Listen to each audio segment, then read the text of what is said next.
Olá, gente, tudo bem com vocês? Estamos dando início a mais um NEPcast, um podcast ligado ao Núcleo de Educação Permanente da Secretaria de Saúde de Caruaru. Hoje nós vamos conversar sobre a saúde da pessoa idosa, não é? E para esse momento temos os ilustres presenças do coordenador de políticas estratégicas da Secretaria de Saúde de Caruaru, essa pessoa que vos fala aqui com vocês, Elison Ferreira, a presença do médico geriatra Dr. Reinaldo Madeiro e também da fisioterapeuta Patrícia Fátio. Yes. Nome chique. E aí, esse podcast é uma iniciativa do Núcleo de Educação Permanente da Secretaria de Saúde do município de Caruaru, em parceria aqui com a Unifavip. E aí a gente vai dar início a esse grande momento.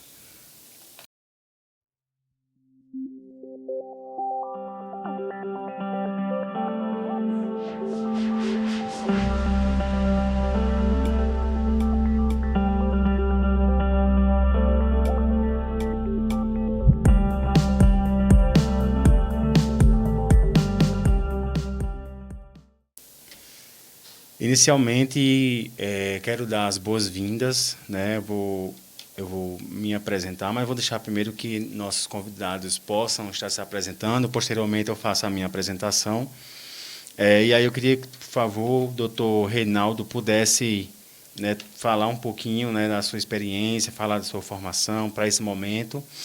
E aí, posteriormente, a gente segue com a nossa conversa. Perfeito, Edson, obrigado. Inicialmente, obrigado pelo convite. Um prazer estar aqui. Meus cumprimentos à colega Patrícia. É uma satisfação falar sobre um tema que tanto nos satisfaz, né? Eu sou especialista em geriatria e em medicina paliativa. Trabalho na área há alguns anos e a gente sabe quanto é uma área que inspira cuidados, enquanto a orientação e o esclarecimento não só aos idosos, mas às pessoas não idosas que estão vivendo uma sociedade idosa, como isso é importante, né? Então, a gente que está aqui nessa cidade há um bom tempo, é uma boa oportunidade para a gente poder discutir e fazer educação em saúde para as pessoas.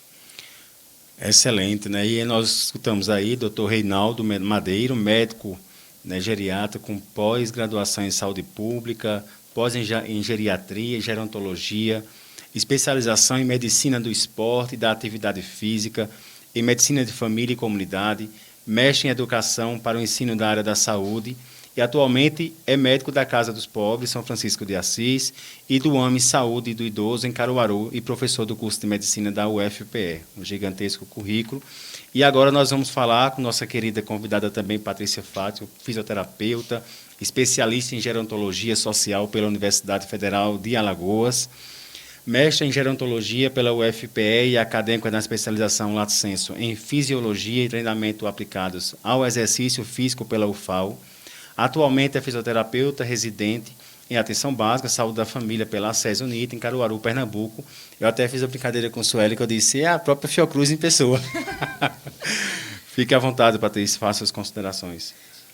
Inicialmente, eu gostaria de agradecer, né, pela oportunidade de estarmos aqui conversando sobre o envelhecimento, né, sobre a pessoa idosa. Eu acho que quem gosta, quem se aproxima e deseja estudar sobre envelhecimento, é uma descoberta de um mundo, porque o envelhecer aborda questões múltiplas, né?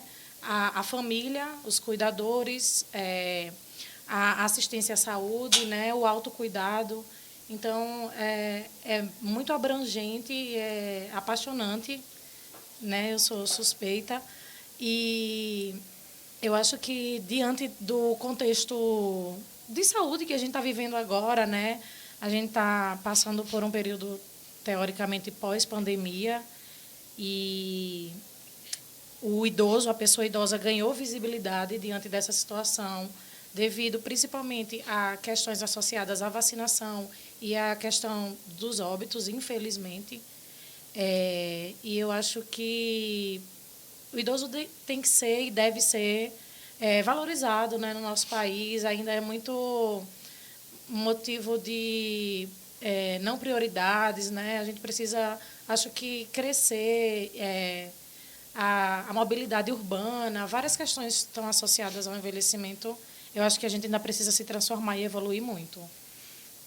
Excelente contribuição. A gente entende, né, dessa novo formato de cuidado, né, e é muito importante a gente estar debatendo sobre esse conteúdo. E aí eu vou falar um pouquinho sobre mim mesmo, né? Eu sou assistente social de formação, tive outras formações, mas atualmente trabalho como assistente social na coordenação de políticas estratégicas que abarcam a coordenação de saúde da pessoa idosa aqui de Caruaru. Também fiz gestão pública, né, pela UFPE em Recife e fiz mestrado em saúde mental pela UPE em Garanhuns. Atualmente sou conselheiro aqui do Conselho do Idoso aqui de Caruaru, né, e também sou professor universitário, né, e aí atuo nessa área já desde 2017, né, tentando, né, visibilizar esses cuidados que já foram tantas vezes esquecidos e deixados de lado. E aí a gente, para iniciar essa conversa, né, diante desse tema tão importante e tão atual, né, a gente precisa compreender de que forma esse contexto, né, ele fala sobre a saúde da pessoa idosa. Tem algumas amigas idosas que sempre falam assim, olha, me chame da terceira idade, não me chame de idoso, não. E aí eu sempre levo para ela assim, a pessoa da terceira idade, né, fazendo referência à dona Rosa, que é também do conselho aqui de Caruaru. Então, nesse primeiro momento, né, a gente pode conversar um pouquinho, né, como vem se falando, né, atualmente desse contexto social, né, de que forma essa discussão sobre a população idosa ela chega na atualidade, de que forma a gente consegue ampliar. E aí a gente tem que voltar um pouco na história, né, para entender de que forma acontece essa reforma sanitária, na década de 70, 80, né, onde também se havia aí a reforma psiquiátrica, que a gente entende que muitas pessoas que foram, né, presas mesmo, que foram hospitalizadas em manicômios, em hospitais psiquiátricos, que não tiveram nenhum tipo de cuidado, né, tanto pela questão dos transtornos mentais, mas muitas vezes quando as pessoas idosas eram deixadas nos hospitais, as famílias não tinham nem sequer saber, né, sobre esse estado de saúde, de que forma está sendo feito esse cuidado. E aí, muitas vezes, depositavam, né, esses idosos, essas pessoas em asilos, sem nenhum tipo de procedência, sem nenhum tipo de atenção, de cuidado, de saúde, de higiene. E aí essa dificuldade, né, ela não está, né, atrelada apenas a esse período. A gente está tomando aqui como uma referência o período da reforma sanitária, mas a gente sabe que foi durante muito tempo, né? Então, chegar à terceira idade era um tormento, né? A gente tinha uma grande dificuldade, principalmente porque não se tinha uma ideia de atenção, né, a essa população, até porque naquele momento se falava muito que a pessoa idosa era uma pessoa inútil, né, e é dessa forma que muitas vezes eles se sentem, né, é uma pessoa inútil. Então, como é que como é que nós podemos pensar esse cuidado com a pessoa idosa se antes não se tinha, né, não se tinha esse contexto, quantas pessoas, né, morreram, né, diante dessa vulnerabilidade. Então, fiz algumas pesquisas, né, e aí trazia que a população estimada até esse período, 2021, que foi pós-pandemia, em 2019 a gente tinha uma faixa de 22 milhões. Hoje, né, em 2021, ele classifica como uma possibilidade de 31 milhões de população idosa aqui no Brasil, e é algo que a gente precisa pensar. E aí eu queria escutar vocês, né, de que forma a gente pode perceber, né, essa relação de cuidado atualmente na nossa sociedade a partir do que eu iniciei, né, e a partir do que vocês também já compreendem diante desse cuidado com a pessoa idosa. Eu gostaria de iniciar falando que o envelhecer em si, ele é único. Não existem envelhecimentos, não existe um único envelhecimento.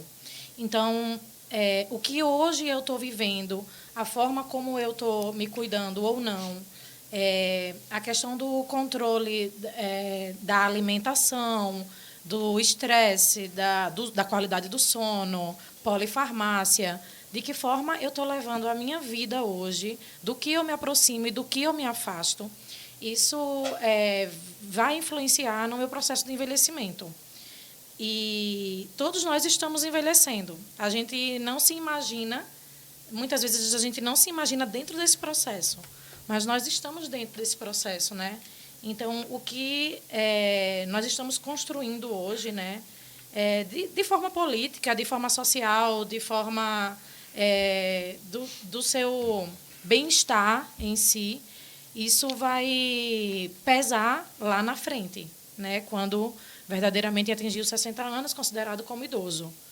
Mas, trazendo esse contexto histórico que o Ellison falou, eu acho que o estudo em si, a ciência, a medicina, o conhecimento, a disseminação das informações, hoje em dia, elas se transformaram muito. Então, hoje, a gente tem acesso, talvez mais facilitado, de buscar, né, melhoria em si. Tanto para você poder assessorar alguém, né, quando você se torna um cuidador de um idoso, as famílias em si, ou quando você é o próprio idoso, porque o próprio idoso ele precisa se conscientizar do eu, né, o que eu estou representando para a sociedade, quem eu sou, o que eu posso fazer. Quando a sociedade ou a minha família diz que eu não posso, será que eu não posso mesmo? Né? Eu acho que vale muito o idoso se conscientizar e tomar a frente e dizer, não, eu vou fazer isso. Se eu não conseguir, eu peço ajuda à minha família. Porque muitas vezes a gente entra num contexto de os filhos, os familiares, eles passam o dia todo trabalhando e aquele idoso ele quer atenção. E aí, quando ele começa a ter perdas funcionais, né, funcionabilidade, ele vê uma forma de ter a atenção daquela família. Mas não necessariamente ele é dependente. Mas aí ele vai se acomodando, porque aí ele tem a atenção da família.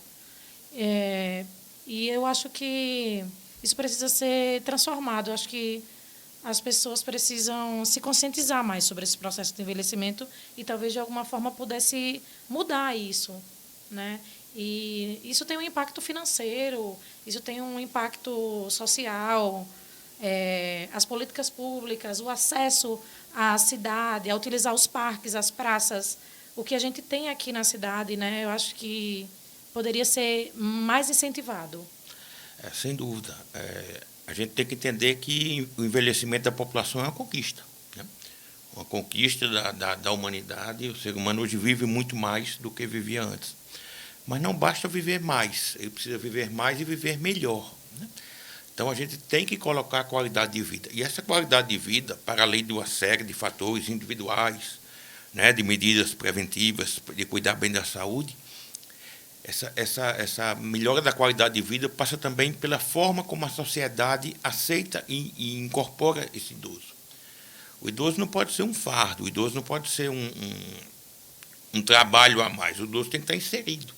Afinal de contas, ele tem uma experiência de vida que outras pessoas não têm. E isso tem que ser usado em prol da sociedade, né?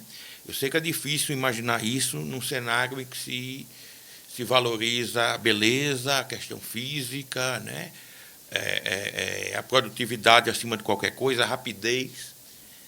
Mas a experiência do idoso não pode ser deixada de lado. O idoso tem muita experiência e tem muito a oferecer também para a construção do mundo. E dentro desse cenário é essencial a gente deixar bem claro que tratar, respeitar e valorizar o idoso não é absolutamente seguir na prática tão comum de infantilizar o idoso, que é uma coisa, infelizmente, tão comum no dia a dia, né? Algumas pessoas, até com boa intenção. Eles detestam. Sem dúvida, sem dúvida. É aquela coisa tipo, voltou a ser criança. Não, não voltou a ser criança. Aquele idoso que está ali é o senhor fulano, professor fulano, doutor fulano, fulana. Tem uma história de vida, tem uma biografia.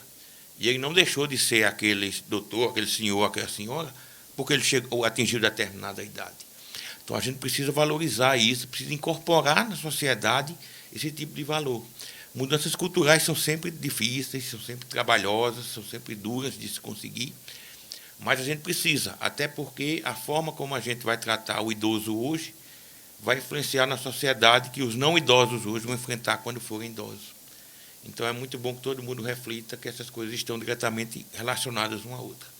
E, sem dúvida, a valorização e a não infantilização, em minha opinião, é um ponto crucial nesse processo. Excelente, né? Eu acho que a gente precisa pensar a partir do primeiro ponto de vista de que não é a melhor idade, não é? E aí, muitas vezes, se fala muito que é a melhor idade, e já escutei isso várias vezes de algumas pessoas idosas, assim, melhor idade para quem, né? Porque nem todo mundo tem um momento tão feliz quando chega depois de 60. Né? Vem alguns processos de adoecimentos, até uma questão de relação social, relação familiar, uma série de coisas que a gente precisa colocar como pauta, que, de fato, a gente precisa pensar de uma forma de ter uma qualidade de vida, né? A partir desse quesito. Mas, Elison, eu vou trazer um questionamento. Isso tem a ver com a percepção que a pessoa tem de si, do seu mundo. Claro, quando existe um envelhecimento associado a comorbidades, realmente é mais tenso, mais complicado. Mas eu também conheço idosos que super curtem esse processo. São super idosos, né, que a gente chama. Eles são super ativos, eles viajam, vão para a Europa. Eles dão a volta no mundo, assim, fazem coisas que, na verdade, a gente tem muito preconceito. E a gente rotula, né? Que o envelhecimento tem que ser ruim. E não é. Não é. A gente precisa desfazer desse... Acho que eu vou dizer um tabu aqui. Porque eu tenho contato com os idosos, né? E, tipo, lá na AME, que é onde eu atuo, na AME Pedro Justino, nossa, tem um grupo de idosas lá que elas fazem atividade física com a profissional de educação física lá. Elas são muito enérgicas e elas e fazem grupo, e fazem festa, e fazem várias atividades. Então, tipo, será que o envelhecimento para essas pessoas ele é talvez aquele envelhecimento sofrido e tal, triste, como a gente imagina? Acho que a gente tem que quebrar essas... Isso. E aí, quando a gente vai falar dessa questão da qualidade de vida, né, da terceira idade, aí eu toco muito na questão das políticas públicas, né, que o Estado tenta promover.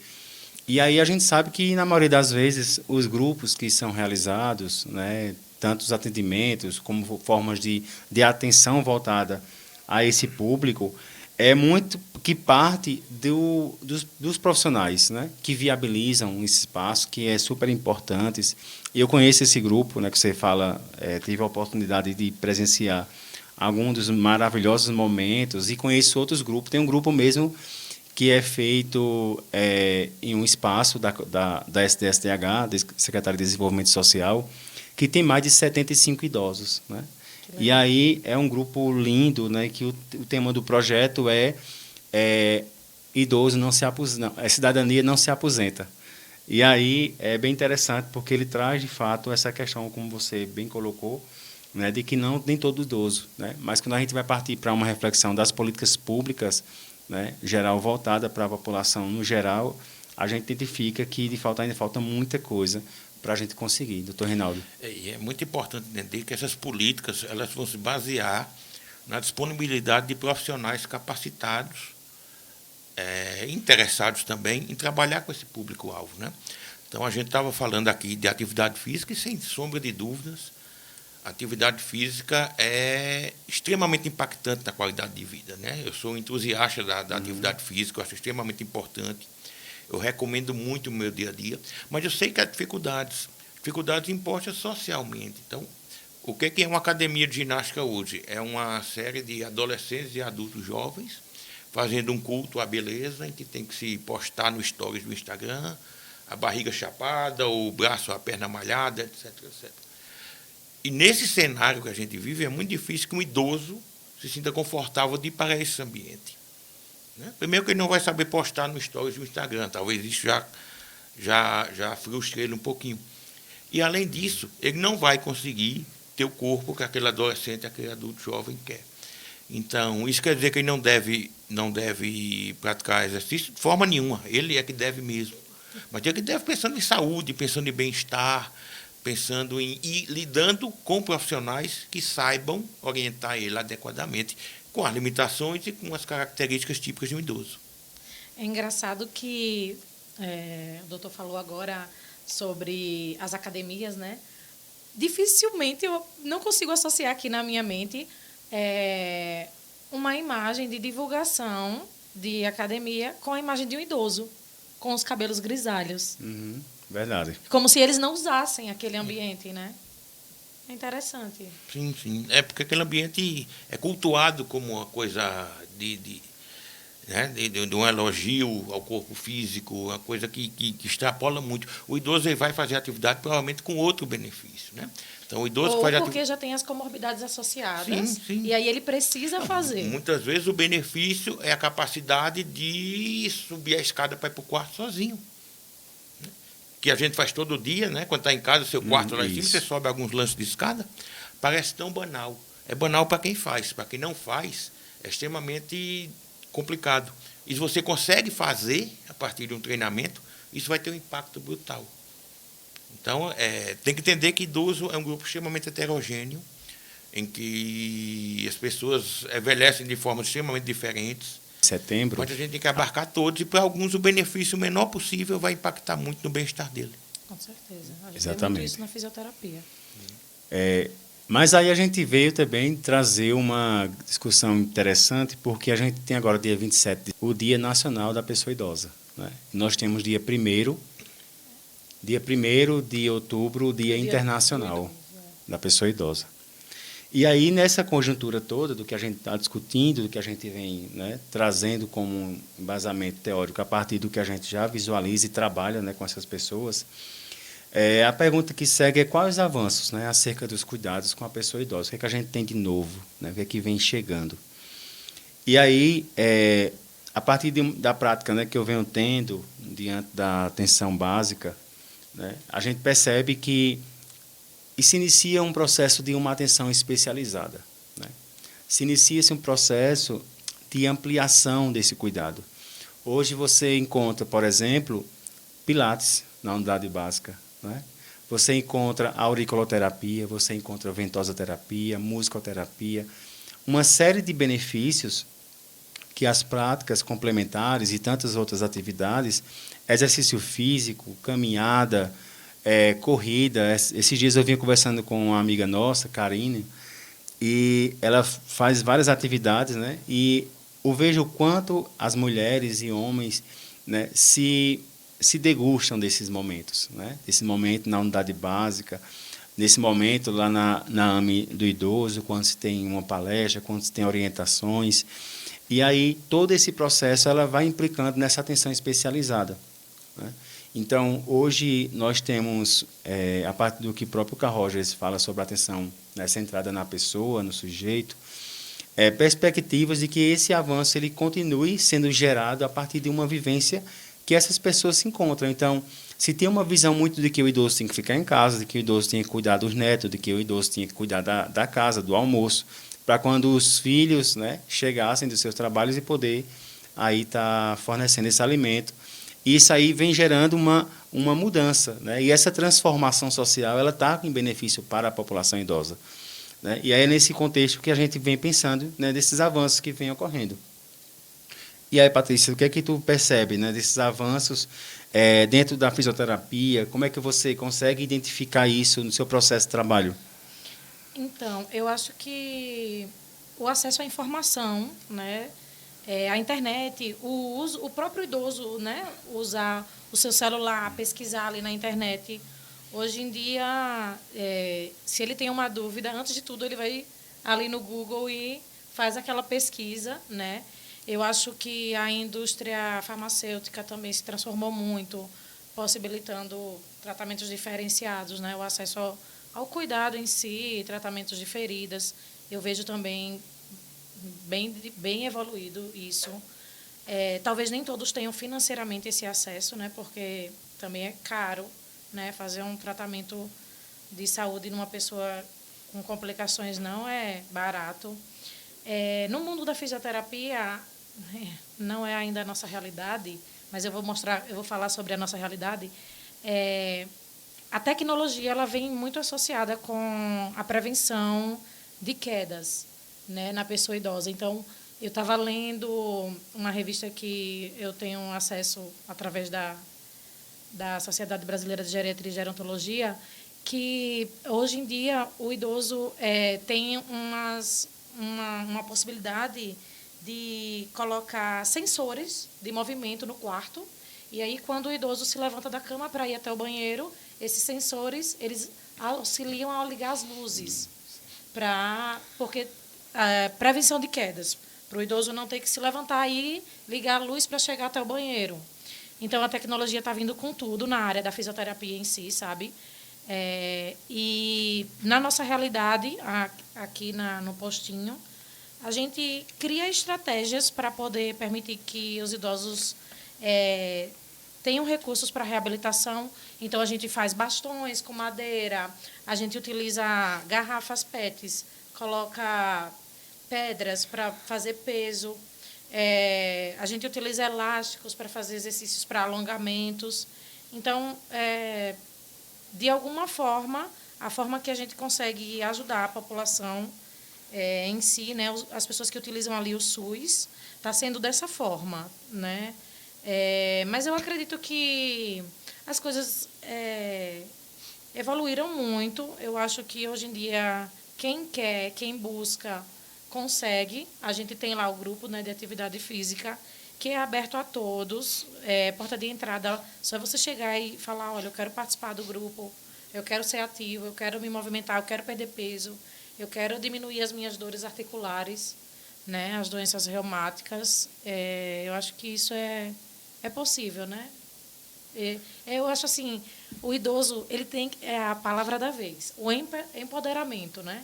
Ele tem que se visualizar e dizer, eu consigo, eu vou, eu posso. Isso. Eu acho que isso transforma, né?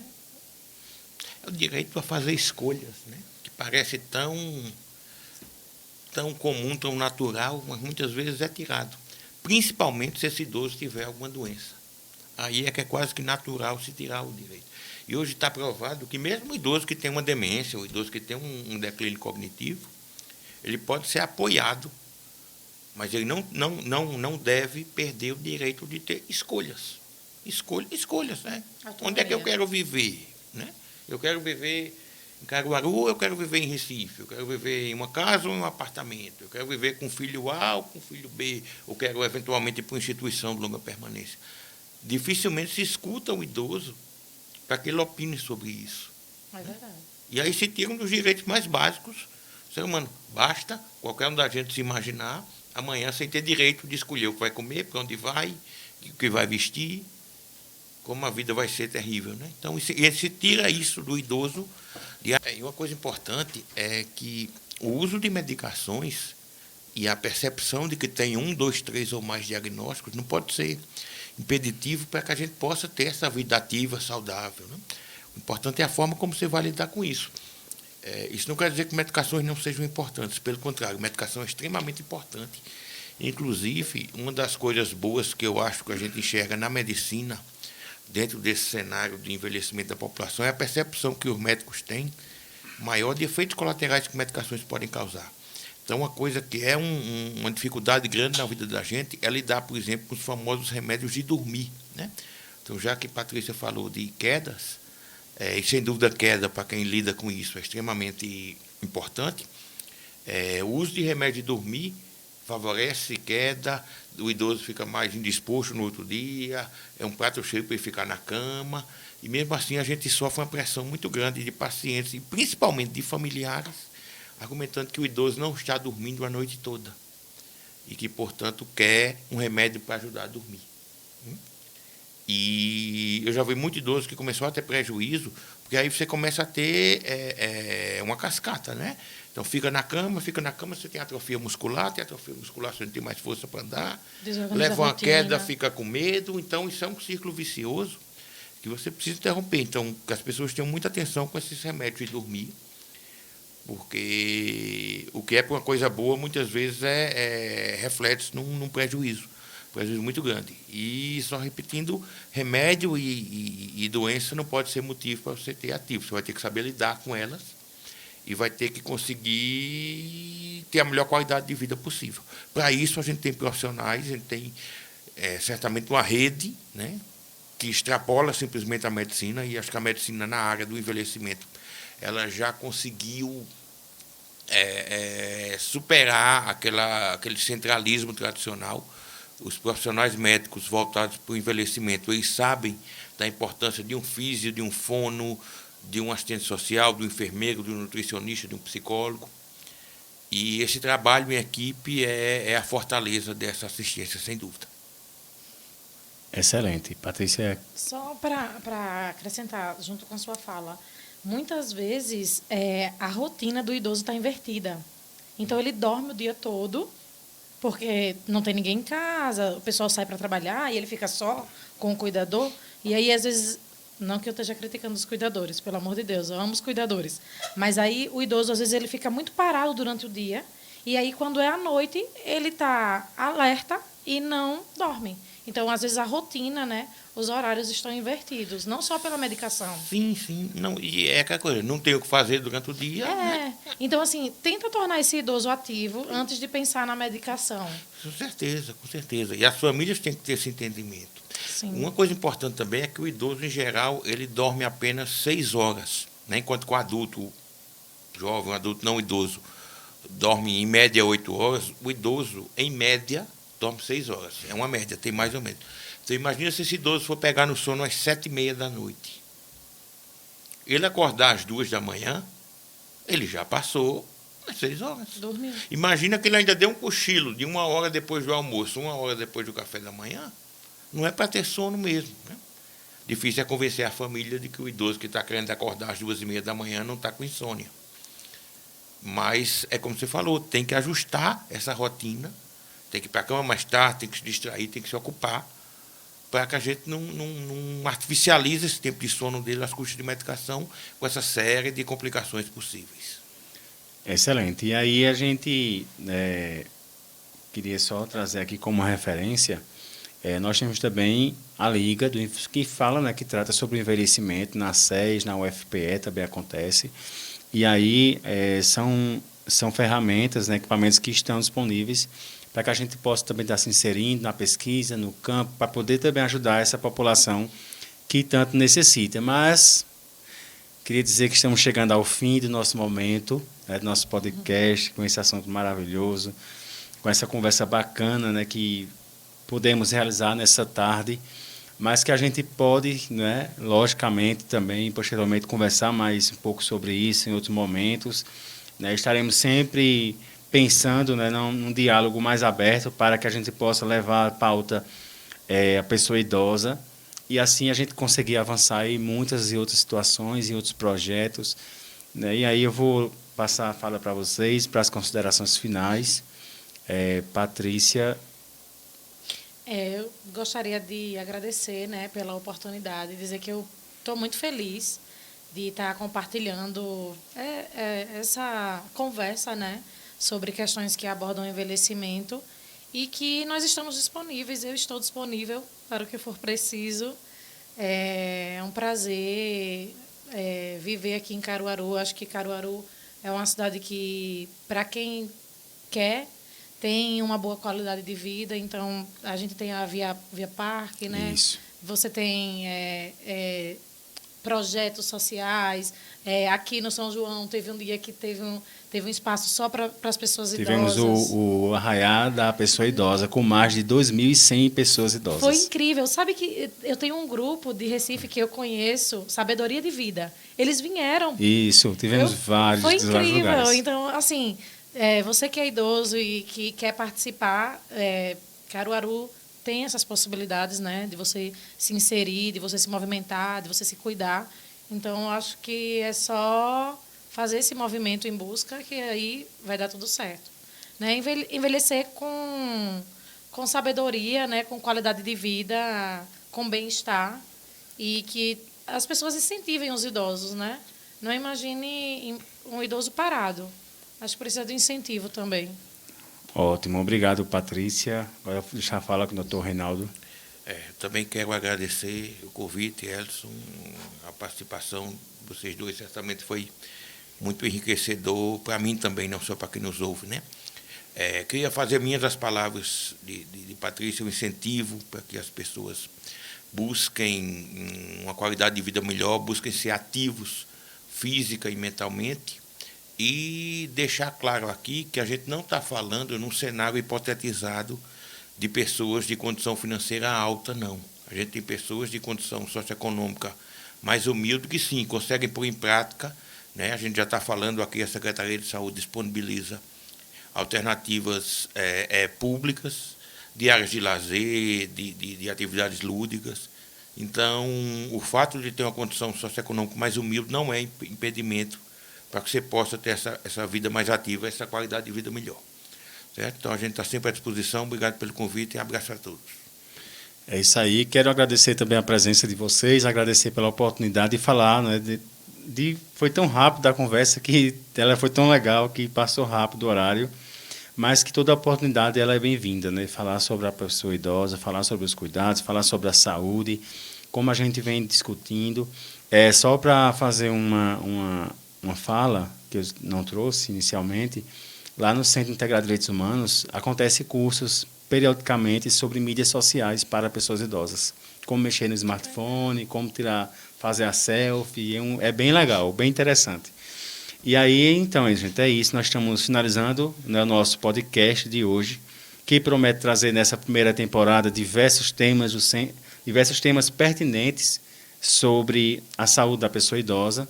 Agradecemos a produção do Centro Universitário Unifavip pelo espaço, por toda essa contribuição nesse projeto tão massa. Também agradecer aos convidados, a vocês que estiveram nesse momento falando sobre esse tema e a você que nos escuta, né, está aí acompanhando nas nossas redes. Então, lá no Instagram, Prefeitura de Caruaru, NEP Caruaru, coisa linda, né, com todo esse trabalho voltado, trazer temáticas importantes para você, né, que acompanha também já os trabalhos. Então, até a próxima e valeu!